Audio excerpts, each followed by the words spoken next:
Baik, selanjutnya kita akan membahas terkait topik sistema arteri. Nah, arteri sendiri itu kan diartikan sebagai pembuluh darah yang arah alirannya itu keluar atau menjauhi jantung ya.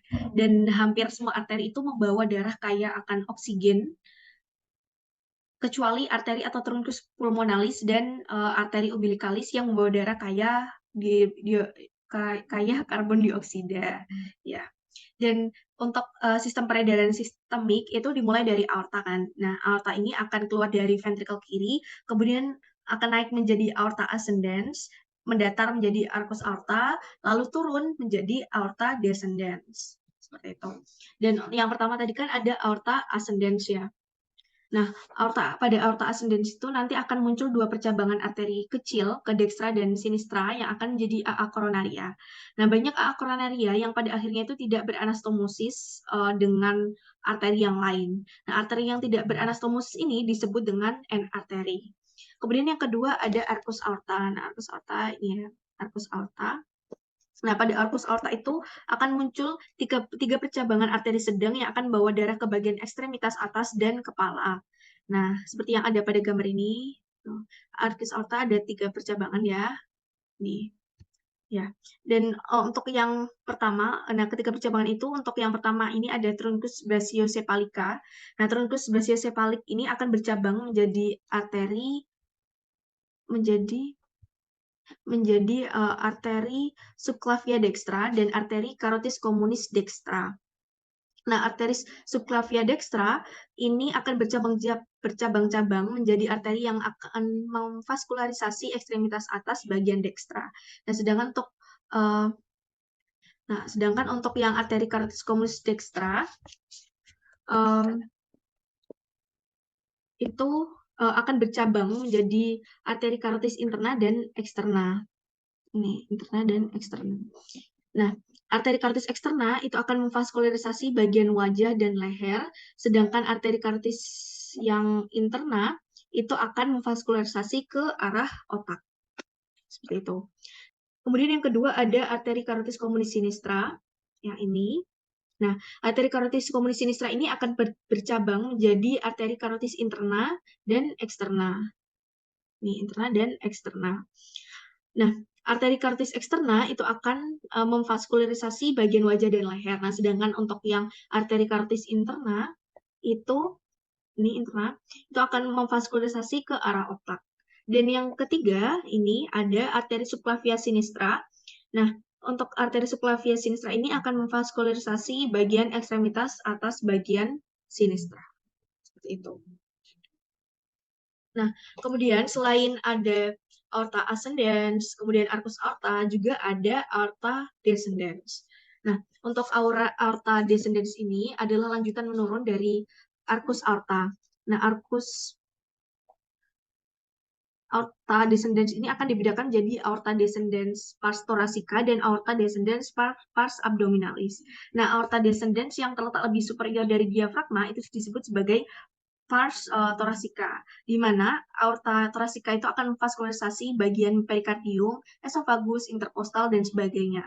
Nah, aorta descendens yang terletak lebih inferior dari diafragma itu disebut sebagai pars abdominalis, di mana aorta thoracica itu akan memvaskularisasi bagian sistem pencernaan dan organ-organ viscera. Seperti itu. Dan setelah aorta descendens, aorta itu akan belah menjadi dua, yaitu sepasang arteri iliaca communis, di mana iliaca communis ini akan mencabang lagi dan memvaskularisasi bagian hip, organ viscera, dan juga ekstremitas bawah. Seperti itu.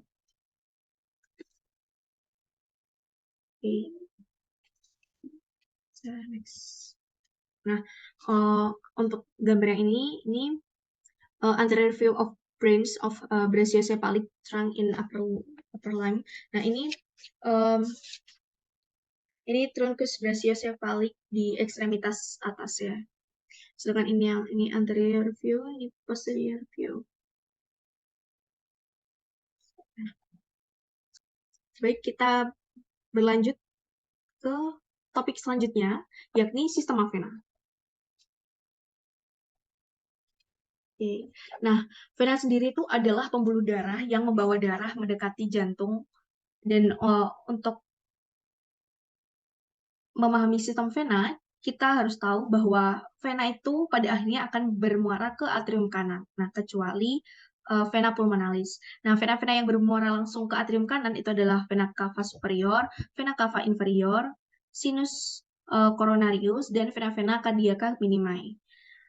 Nah, vena cardiaca minimae dan sinus coronarius itu mendrainase darah dari jantung kembali ke jantung. Nah, yang pertama tadi kan ada vena cava superior. Ini ya, vena cava superior atau superior vena cava. Nah, vena cava superior ini adalah muara dari tiga besar, yaitu penggabungan dari dua vena besar, yakni dua vena brachiocephalica, ini, atau innominate veins, dan juga vena azygos. Vena azygos. Nah, untuk yang pertama, sepasang vena brachiocephalica. Nah, masing-masing vena brachiocephalica adalah muara dari vena-vena besar yang berakhir untuk mendrainase daerah skeleton trunci, kepala, otak, dan ekstremitas atas, seperti yang ada pada gambar. Yang kedua ada vena azygos. Ini ya, vena azygos. Nah, vena azygos sendiri adalah vena yang mendrainase dari vena-vena interkostal kiri. Nah, vena azygos ini dia akan menyilang ke kanan membentuk dua percabangan yang nantinya disebut vena hemiazygos accessoria dan juga vena hemiazygos. Ini ya, accessory hemiazygos vein dan hemiazygos vein. Ini. Ya. Kemudian selain ada vena cava superior, tadi kan ada vena cava inferior. Nah, ini inferior vena cava. Nah, vena cava inferior ini akan drainase darah dari bagian organ-organ viscera dan ekstremitas inferior. Nah, di ujung VCL, di bagian panggul, VCL itu adalah muara dari sepasang vena-vena iliaca communis yang mendrainase darah dari ekstremitas inferior. Nah, sebelum masuk ke dalam atrium kiri, vena cava inferior itu akan menerima semua darah dari organ viscera yang harus masuk ke dalam sistem vena porta hepatis, lalu dialirkan ke VCL. Seperti itu. Nah, selanjutnya ini, nah ini anterior view of veins draining into the hepatic portal vein. Untuk yang warna hijau ini drain into superior mesenteric vein, terus yang warna kuning ini drain into splenic vein, dan yang warna oranye atau jingga ini drain into inferior mesenteric vein. Dan ini untuk yang bagian ini ya dari liver, terus hepatic veins, inferior vena cava, terus heart, abdominal aorta, kemudian proper hepatic artery, kemudian kembali lagi ke liver. Oke, sudah. Baik, demikian yang dapat saya sampaikan. Terima kasih atas perhatiannya. Wassalamualaikum warahmatullahi wabarakatuh.